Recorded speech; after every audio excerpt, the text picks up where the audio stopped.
joining us. Really excited to have you on Metrics and Chill. Like I said to you just a minute ago off mic, this is super exciting, and I've been diving into the world of winning by design because we recently hired our first ever VP of marketing, and like the moment she came in, the bow tie visualization is what she put up at the all hands. And talk through some of the concepts. And then that made me dive deeper. And I've had her join the call so she can ask other questions and everything. So we're super excited to have you. Thank you. Fantastic. Great to be here. Thank you. So for listeners, whether you're tuning in maybe from YouTube, LinkedIn, or listening to the podcast, post recorded, what we're going to be covering today is how to develop a growth formula for each go to market motion, which leverages unit economics to set clear targets for lead gen, sales quotas, expansion goals, and so that you can drive data-driven growth. And when Roee submitted what the topic was about, he wanted to cover, I was like, this pretty much could be the theme of metrics and chill is like, how do we drive data-driven growth? So this is amazing. I do want to zoom out before we jump right to a part of it. And for listeners who aren't familiar, winning by design is quite a robust methodology to drive data-driven growth.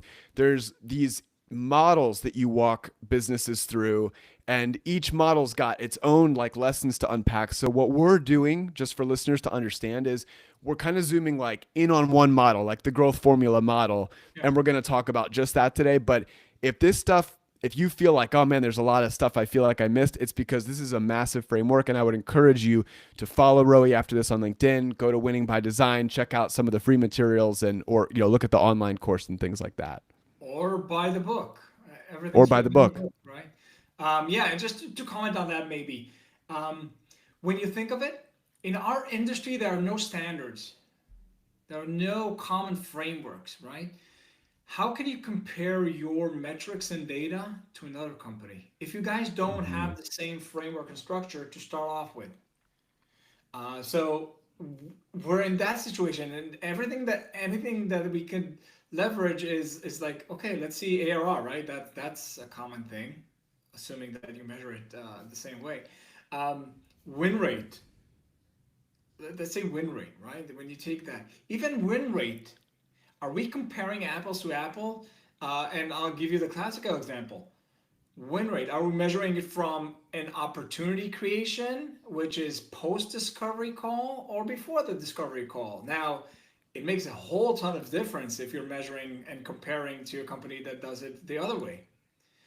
And that's why, and Winning by Design, we introduced this. Jaco is our founder, and he created most of the IP of the company. He said, "Hey, it's impossible. Like software as a service or recurring revenue businesses have been around what, 15 years, maybe 25 years.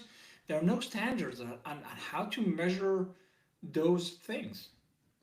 And basically, he built Winning by Design in order to create a common standard language models frameworks that we could all use and start communicating with each other, that we can make decisions based on data and not based on gut feeling. When you think of it, that's what we're mostly doing out there. It worked for me in my previous company. I'm a master in this process and this framework.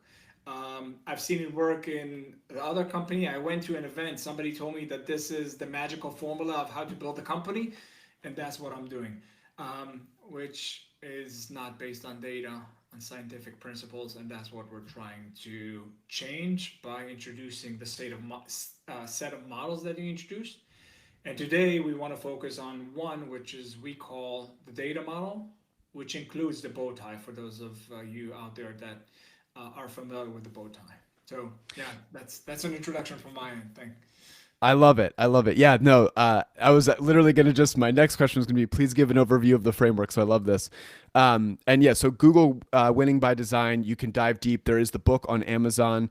It's like a textbook. It's super robust. So there's a ton of resources. You can also hire Winning by Design, right? To come consult with you if you want help implementing this at your company. That's right. Okay. So the other backstop behind this that I think is relevant, and I think you mentioned this in one of the other interviews I listened to of you. You all have been preaching revenue architecture for quite a while. I forget if it's 15 years or so, 12 or 15 years, and using data to drive more Jocko is quick to highlight like effective and efficient growth. And this has been a message you've had for a long time.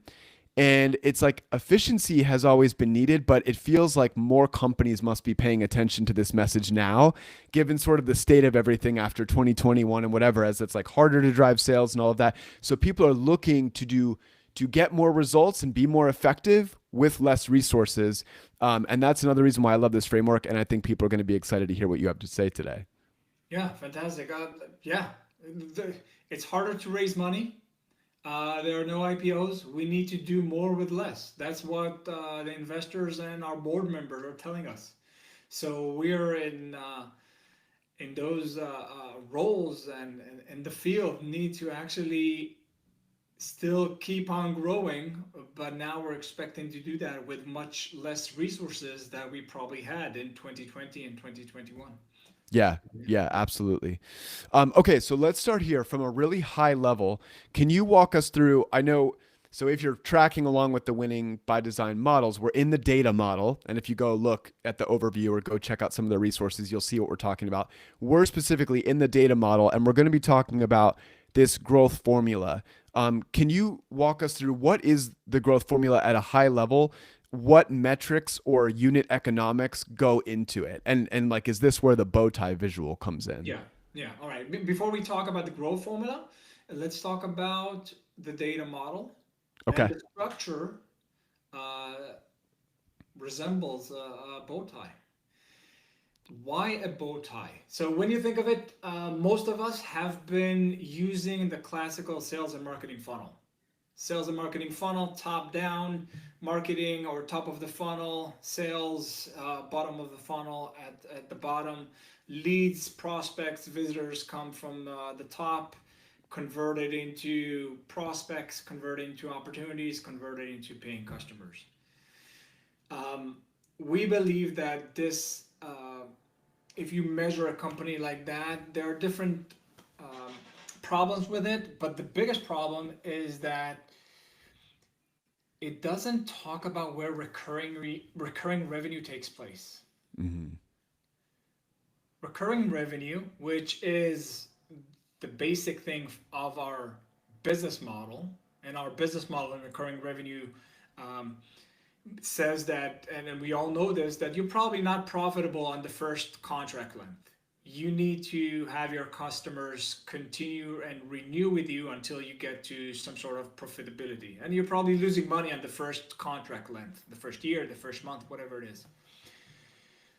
So recurring revenue takes place on when they renew with us. And renew comes in that post sale process. And that post sale process is outside the purview of the classical sales and marketing funnel. So what we did, we took that funnel, tilted it on its side, and added another part on the right side, which is everything post sale: onboarding, retention, adoption, and expansion. So when you think of it, it resembles a bow tie. Hmm. And this is the bow tie. Basically, every department has a stage in that bow tie. So we've got marketing, we've got the team that is responsible to educate SDRs or still the marketing. We've got the sales team, and when we don't have sales team, it's the growth team. We've got the onboarding team. We've got the customer success responsible for retention, and then we've got the expansion team, whether it's the customer success, self-serve, or account managers that are responsible for that. Yeah, a couple things I love about this, and just this the way that the simple visual unlocks a couple insights. And one is, it helps your company see how revenue really is a cross collaboration team sport, clearer than like, oh, I think it's subject to more segmenting when you start to say, okay, marketing does this, then pass it off this. It's like a baton pass, right? And it's like, okay, we're done. Wash our hands of that. It makes it like it's a simple visualization, but it definitely makes it easier to see how like, oh yeah, marketing, we play this role, but actually I wonder if we could create resources to help this other side of the bow tie over here as well, right? And then like we win and lose on revenue as a team. The other thing it drives home, like you said, is like it's recurring revenue that we're after. So it's like the job's not done because the contract is signed. Like what if we sign all these contracts, but then like we don't do a great job of retaining them, or we're not doing a good job of expanding and getting more teams in? So that's one of the first things I love. The second thing I love is when I was trying to do a little bit of homework on winning by design, I saw a video where Jocko said something about how, with the old funnel model, a lot of business leaders will think, okay, this year we want to go, let's say, from 10 million to 20 million. So we have to double everything. Like we're just going to double all of our efforts. And that's super overwhelming and like difficult and causes a lot of like trepidation. It's a huge undertaking. Whereas when you look at it as a bow tie and you realize that there's like leverage here and more efficiency you could squeeze out, and oh, these customers can keep paying us more money for a while. He sort of showed how like it may just be 10% improvement at each stage of the bow tie, which all of a sudden is like, yeah, every department can figure out a way to squeeze out 10% improvement. That's right. We've got that compound effect. So instead of, if you ask a VP of sales, grab somebody on the street and ask her, hey, or tell her, I want you to double your revenue next year. Most likely the answer that you'll get is, okay, fantastic. Tell marketing that to double my MQLs. And also, Mr. Let's say you're the CEO, Mr. CEO, I need to double the headcount because all of a sudden I need to manage and work on the double of opportunities. So I need to double my headcount. We know that that's impossible. It's impossible to double the MQLs, and it's impossible to, in some cases, you can't double your headcount. Sometimes it works, but most likely the better option here is to focus on those small incremental changes. Yeah. And it's hard without actually whiteboarding this, but do a math exercise and see, okay, if we have prospects, MQLs, and the entire, as we call it, bow tie, and just improve slightly, then you will get that compound effect. And that's where exactly where the growth formula fits in. Okay. What metrics are you tracking in this bow tie, or what metrics at a high level, like before we get into sort of how to use it and maybe calculate it in different ways you can apply it to different go to market motions? What are the metrics that you all keep an eye on? I know, like you said, standardization is one of the things that I love about winning by design, and it quickly shows you how if you don't define what you're measuring, everyone can be defining an SQL a different way. So what are the metrics that make this formula up? Yeah, so we have three types, and maybe soon we'll have the fourth type. The Okay. first type of metric is volume metric, right? And we don't care if you're running a PLG motion, if you're running an enterprise, targeting focused, whatever you call it, accounts, prospects, users. We want you to measure the volume. So volume metrics. And again, depending on the go-to-market motion that you're running, you'll call it differently. But basically, you want to track the numbers at each stage of the bow tie. The next thing that we want to capture is the conversion metrics. Is what is the percentage of volume metric converted to the next stage? And the classical example is, for example, win rate. Hmm. Right? How many opportunities convert into winning, paying customers? And then we've got the time metrics. Again, can we measure the time of each, let's say, lead customer spends in those stages? And classical, again, let's everybody knows the sales process. So sales velocity, that's a time metric, but we want to measure that across the bow tie, because onboarding time is an important thing to measure. Nurturing time, that's an important thing. So all these we want to measure the nurturing, and the fourth one is the cost elements. We talked about efficiency and effectiveness of those. We also want to measure how much budget money we're spending on each one of those stages. And when you track all these over times, this is where it becomes very insightful. Okay. Why the volume metrics going up? Why conversion rate going down?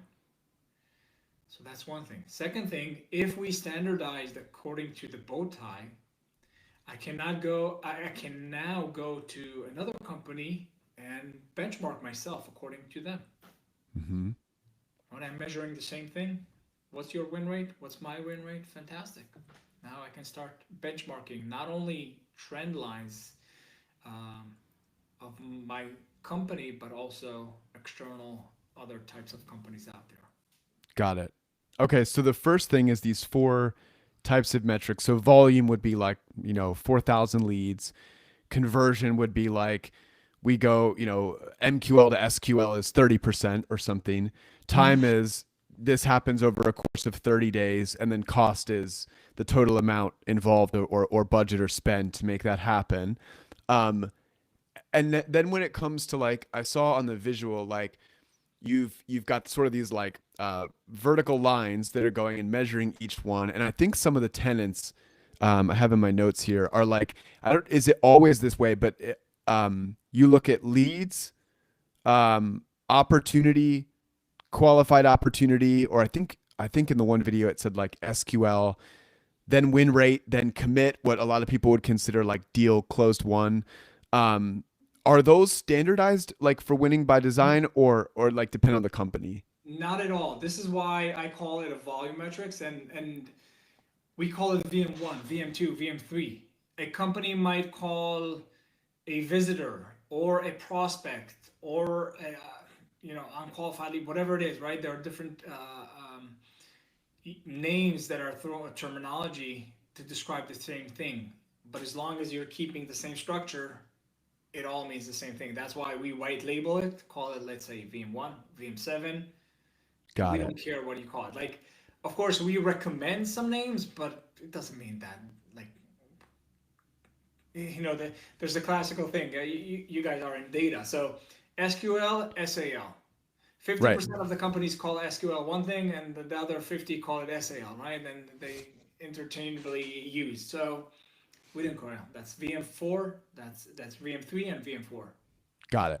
Okay. So what you're mostly doing is this, and this allows a degree of flexibility that there's no one size fits all. You're picking the volume metrics that are important to your company, whether, you're PLG or whether you're sales led or whatever your motion is, and these stages that the customer's going through. And the most important thing is that you're saying these are all going to, each of these vertical lines is a volume metric. And then in between each one, we're the CR, like the conversion rate percentage in between each one.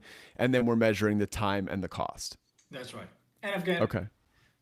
as long as we all agree on the same terminology within our company, that's fantastic. I don't expect a company to call it VM3. Call it whatever Mhm. you want, as long as you keep the structure. That's why the structure is important. Are there any like guiding definitions if a listener, companies are listening and they just want to get started with some of this? Are there any like ones that you think are really necessary, or if people aren't sure where to start that you recommend, or does it, or even like definitions? Like I think I heard Jocko talk about often, like an SQL will be specifically defined by like taking an action on the website, or an MQL taking an action on the website, but maybe that shows some level of intent, like downloading a piece of material, whatever, right? Are there, do you think that there's certain things that are important in order to be categorized as an MQL for that volume metric or SQL, or does it like completely depend on the company? It completely depends, but I will talk about, I will recommend keep it simple. Make sure that everybody understands and talk about the same thing, and keep it short. The less criteria, the better it is. And maybe emphasize the second point. Make sure that everybody understands the same thing. There's a classic beef between marketing and sales, right? And when you ask, I do this trick when I do workshops with my customers. Bring the sales and marketing to the same meeting room. Start off with marketing. How do you define an MQL? And then go to sales. How do you define an MQL? 50% of the time, I get different answers. So this is what I mean. Like, get everybody on board to make sure that we all understand what are the MQLs, what are everything else. And is it an MQL? If you're doing an PLG motion, you probably don't call it. You don't call it an MQL, right? You call it like a A qualified PQL visitor or or a user yeah. or whatever, right? So depends. That's Okay. Okay. And then before we move on from this, do you have any a couple examples you could give for people on the right side of the bow tie? So typically the center of the bow tie is like the deal is won. hmm And then to the right side, we're looking at any volume metrics that are getting at let me check my notes here, make sure I'm getting this right, that are getting at ARR, retention, and then like percentage maybe of expansion, end of year revenue, lifetime value. Like, what are some things that people should be thinking of? Because this is, I think, where a lot of people are not thinking about tying the two together. Yeah. So, what's the Yeah. right side of the bow tie? In the right side, we usually measure dollar amounts. Okay. And we start off with, and again, depends on how you measure it. You can do ARR, you can do MRR, right? But let's say ARR start. When this is usually the average contract value, the first year contract value. And then there's onboarding. We like to measure onboarding, and onboarding, the next part is how many accounts are live, targets are live. So that's what you want to measure in that piece. So customers that are activated, that are live, and then retention. That's the classical GRR, gross revenue retention. That's VM8. Yeah, so how much is retained and how much is expanded. Got it. Okay. Now, let's say that, like listeners go through this exercise, they keep these simple volume conversion time cost metrics. They put them, on this bow tie. They agree on how they're going to define and measure these metrics as a company. How then would they actually use this funnel as opposed to, what they've been used to, which maybe is more the marketing sales traditional thing? How exactly are they meant to use these metrics together in a formula to plan to grow? Like, let's say they want to grow, they want to add a couple million revenue next year or grow by X%. Is it meant to be used in that way, or is it more looking for inefficiencies? Like, how can they use this model to actually drive growth? Yeah, all of the above. This is Okay. where the third element, which we call the growth formula. Let's Once we collect that and look at the averages, so we or not the averages, but the total of numbers, let's say a quarter, and we want to see how many leads were we able to generate, how many MQLs did we generate, how many opportunities, how many went live, how many renewed, etc. Right? These are all the volume metrics. We've got those numbers. First of all, let's see how we did this quarter compared to 2 quarters ago, 3 quarters ago, last year. That's the first thing. Can we identify what is happening? Why is this number dropping? And I just mentioned volume metrics, but I also want to see conversion metrics. Why is the conversion going up? Why is it going down? Sometimes going up is not a good sign, right? We need to correlate different volumetric conversion metrics to really understand the root cause, or I wouldn't say understand the root cause, but create hypotheses. What are the possible causes? Those numbers fluctuating. Time metric, the same thing. So this is how we use these numbers to identify potential problems or opportunities for improvement. Now, if I normalize the data means that I look at not the total numbers, but how much it took me to close one customer. Mm-hmm. And it gives me an average, right? So I've got all the numbers. I divide it. Technically, I just divided by, if I close 300 deals, 300 customers, I divide all the volume metrics by 300 on the left side and also on the right side. And then we can see how, so for a single deal, if I look at the left side, how many visitors, how many MQLs I needed to have in order to generate just one deal. And when I look at the right side, on average, one deal created this amount of revenue and will expand to this amount over 3-5 years lifetime. So with that, I can start planning ahead. So I have the algorithm of how my go-to-market team works, the system, how the system works. How much resources I need on the left side, how much resources I need on the right side to generate this, to serve our clients. All right, so I need to know that one account creates, let's say, 20K deals. Now I can look at my top-down targets and break it down into what that means in terms of what I'm expecting from marketing, what I'm expecting from customer success, etc. So once I have that, the growth formula modeled and normalized, I can do scenario planning, and yeah, so that's fantastic thing. I would just add, you don't do it on a company level. You do it on a go to market motion level. You do it on a product level. So you have, if you have multiple products, this product, in order to generate one win, I need to have this amount of MQLs, and it generates this average contract value in the first year, and this is in the second year and third year. I can do that by products. I can do that by regions. I can do it by teams. What am I missing? I can do it by motion. I'm selling to the enterprise segment. I'm selling to the SMB segment. And once I have that, I can start comparing. Right? How much resource I need to create $1 in the enterprise segment or the North American market compared to $1 in EMEA with this product, with this segment. So it's a very powerful tool. And this is, again, making decision based on data rather than partial data or gut feeling. Once we have that, that's a very powerful tool.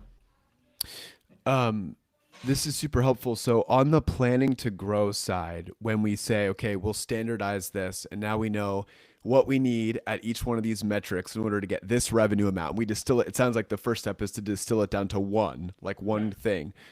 Now, I'm not sure like the exact perfect way to answer this or ask this question, but I feel like there's two tendencies here. And one would be to say, okay, well, then once we have that, that's just what our performance is.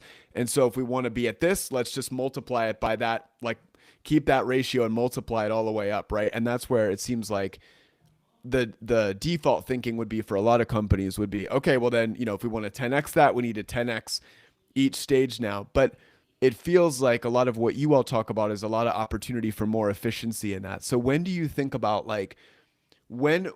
how should people think through simply sort of crudely just doing multiples of every stage, which is like the what first comes to mind, versus like, what, we're probably at our max over here on the leads end. We're like, we can't envision getting a lot more there, but if we could just do this a couple tweaks down funnel a little bit. And is that where benchmarks come in? Like, where do you look for the opportunity to hit that? Because it's probably not a linear, like, we're going to improve every single metric by X%. Yeah. So if it all comes down to how much money and runway you have. Okay. Right? For example, there are fantastic companies out there that are still doing phenomenally well, that probably when they're doing this exercise, I need to increase the numbers. All right, everything looks great. Numbers look well. Yeah, just let's focus on pouring more money and continue to grow. For most of us, it's not like that. Like money is not endless anymore, like we had in Right. 2021. So this is where you usually, when we have, and we're all now doing 2025 plannings, and probably we're all having those discussions. So we're meeting all the executive team in the same room. All right, this is what are our numbers here. This is what we need. Where can we create that amount of leads? Can we serve all those opportunities? Probably the answer is no. We don't have the headcount. We don't have the budget. All right, and this is where you see and start having those discussions. Okay, if I slightly improve the retention rate, would that get us closer? What is the balance of improving the retention rate, improving my performance on the right side compared to the improving how much deals or the win rate I'm doing on the acquisition part? This is the scenario planning that we need to start weighting in. And probably the answer is, yeah, I need to do everything all at once. And this is where it gets confused, right? Yeah, each department needs to improve their metrics. Yeah, and you ask if it's benchmarks. It's sometimes benchmark. It's sometimes also to see and look at the numbers over time. So, yeah, my win rate is dropping. Why is that? So, Mr. Or Mrs. Head of Sales, why is this happening? Can you improve that? Because this is so crucial. If you improve your win rate by just 2, 3, 5% back to what it used to be 6 quarters ago, look at the impact. So we'll be able to achieve the same numbers, the same targets, the same headcount, and that's a plan moving forward. So I'm going to invest everything there. So, but again, in real life, we're doing everything all at once. So. Sure. Yeah, yeah. Is there a minimum amount of historic data that you recommend, like X amount of quarters is too little, or don't go beyond? Okay, it's 4 quarters. 4, if you have the right data, 8 quarters, but bear in mind that all our industry completely changed after December of 21. What's that? We're 2.5 years. Yeah, so it's still changing, right? So our performance after December of 21 constantly dropped. Yeah, so there's a sort of limitation with how much historical data we can use. Okay. I do want to say at this point, if you're listening, either live here on Riverside or from another platform, go ahead and drop any questions you have for Roee. We'll ask them at the end. We're going to wrap pretty soon, but I want to leave some time for questions if anyone has them. So go ahead and drop them in the chat. It sounded like one thing I also wanted to go back to. It sounded like after you, if we sort of consider stage one, defining the metrics in your bow tie. So you're going to define the volume, conversion, time, cost. And the second step seemed, you mentioned this like analytical phase where you're kind of looking back, because this is maybe the first time companies are looking at this data comprehensively for the first time.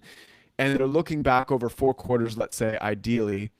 You mentioned some things that they're looking for here. Like, how is this a dedicated step in the process you recommend? Are they spending a couple weeks as leaders, like meditating on this together? Because you recommended a couple things that I don't know that all companies are doing, which is like, why are our conversion rates this way? What are some hypotheses for this? Why do we think that this might be? Because it seems like this is a critical step to understanding then what you think you're going to be able to do in the future.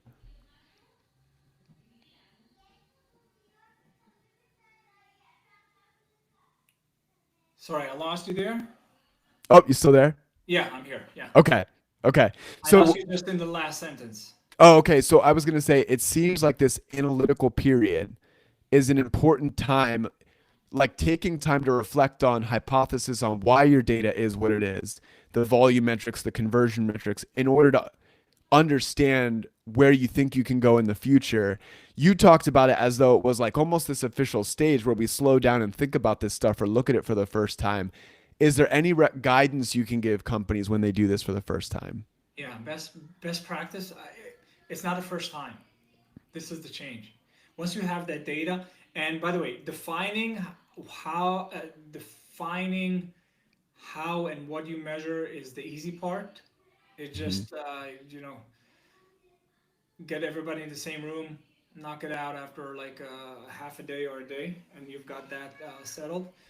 The more difficult part, and this is where you guys come in, how do we collect the data on an ongoing basis? Because the key here is to look at the data on an ongoing basis. The best practice that we saw, the companies that do that, once a week, once a month, RevOps responsible to aggregate the data and send the reports, whether it's in a PTT or we have Power BI, Looker, Clicker, whatever the tool is, and we have all the data there. And then we sit on that monthly executive team, we all sit on the data and look at it together and try to analyze what is happening, trending up, going down. Are we closer to hitting the targets? What could be the possible reasons? And once a quarter, when we meet in our executive leadership offsite, yeah, we go deeper into that and trying to understand how and what's going on and how we can continue to improve our operations.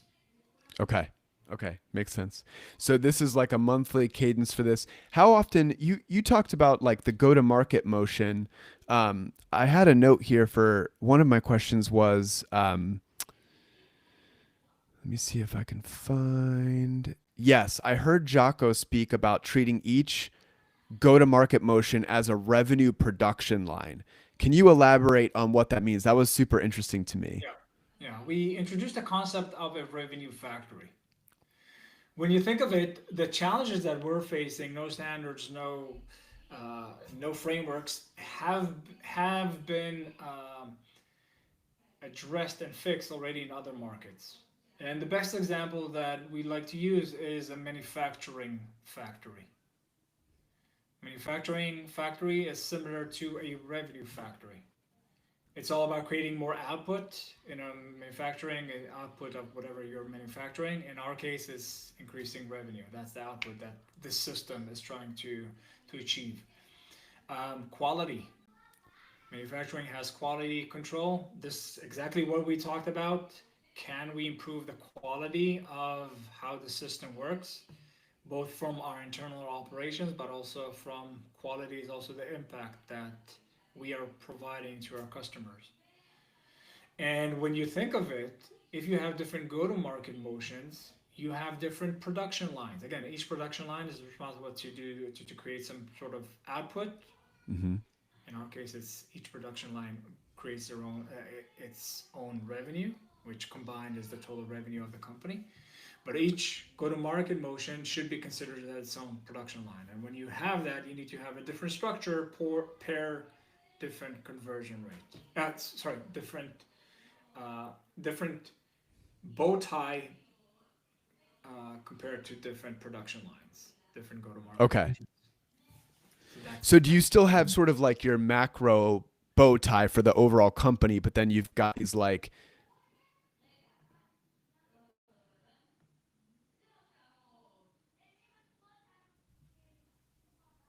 oh, I might have lost you again. You still there? yeah, yeah. I heard that. You do have a macro when you're early stage company. It might make Okay. sense, but later stage companies that have multiple products, that have multiple go-to-market motions, that have multiple geographies, you can look at it, but it doesn't make sense. It's like taking those high-level numbers.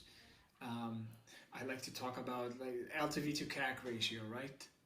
That's too high level for us operators in the field to understand. Yeah, so we might our cost of acquisition might be too high, but I don't know what to do with that. So when you combine everything into one bow tie, yeah, you get a sense of where you are as a company, but what am I supposed to do with that? How can I Hmm. identify specific problems? I can't. So just give you an Okay. indication you're on the way up, on the way down, improving, or yeah, Yeah, yeah, it's a lot more relevant for the motion that you're in and that you're focused on. You can get a lot exactly. more granular. Okay. Okay. All right, we have a question here from Heather. I was going to ask something similar, so I'm glad that she asked. It is, what tends to be the aha moment where you see companies really getting it and seeing value in this framework or in these models? Um, I don't know if there's a specific moment for the first, but the first team that gets it is usually the CS people. Okay. CS people love it because all of a sudden, hey, somebody wants to measure us as well, and usually they are not, and they don't have the same seat at the table. Second team is the finance team. When we engage with the finance people, for them it's like, yeah, of course, it makes sense. It makes total sense. Um, so these are the people that get it first. RevOps, of course, right? RevOps finally somebody gave them a framework and a structure that they can go implement. Again, we have a framework that we can actually follow. So RevOps love that. Um, and the other leaders that come with the right mindset of, hey, we understand recurring revenue businesses is different. We want to look at the entire bow type because what I'm doing as a sales leader impacts directly on the CS team. If I'm selling to the wrong people, although my win rate is going up and as a department I'm doing great, it might cost the company a lot of money because they're the wrong people. It takes me a lot of time to serve them. They're churning. I'm actually losing money, etc. So the people that come with the right mindset gets that completely. So I Okay. don't know if it's a moment, but this is the process that we usually go through. Yeah, super helpful. All right, my last question, then we'll get you out here and let people know where they can find you. Um, our audience, we'll share the insights from this on our newsletter, our podcast, etc. They're trying to learn how to use data to improve performance. They want to drive data informed or data driven growth. What are the biggest mistakes that you see when you come into consult companies? I'm sure this isn't the first time most of your clients are trying to use data. So Yeah, where do they go wrong, and what are some of the mistakes that you see when companies try and use data to drive growth?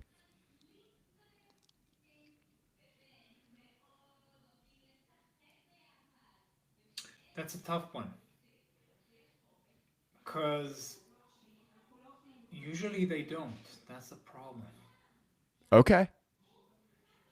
They're not using data to make decisions. When they do use the data, it's sometimes too narrow. Again, just looking at the example that I just gave, you might look at the win rate and say, hey, the win rate is great. Like, what do you want from me? I'm sales, I'm doing my job.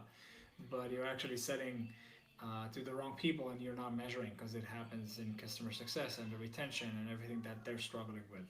So, too narrow, I would say. But yeah, in most cases,